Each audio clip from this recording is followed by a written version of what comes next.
Welcome to Block of the Month by the Quilting Company.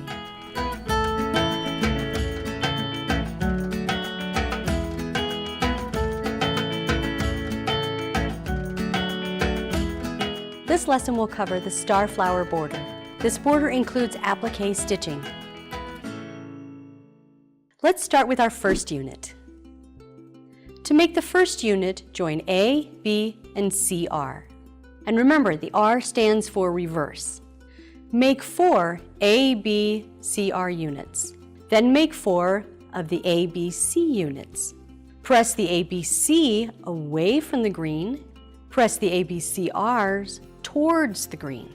That way the seams lock together. Join the pairs together and complete the block border. Next, we make the Starflower center. We'll be using Appliqué, which we learned how to do in our first lesson. Great job on that applique. Now it's time to get creative with some fun applique stitching. I want to show you different options for applique stitches and different options for applique threads.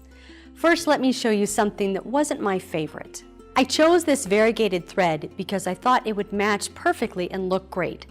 But when I used this zigzag stitch, it really didn't add anything special. The next thing I tried was clear monofilament thread.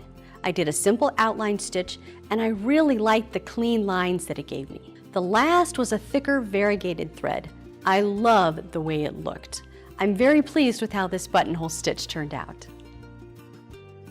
Have fun experimenting. Don't be afraid to try different stitches and different threads with your applique. This is the perfect opportunity.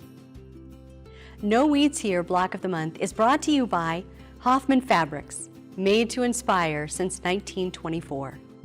Thanks for watching. I'll see you next time.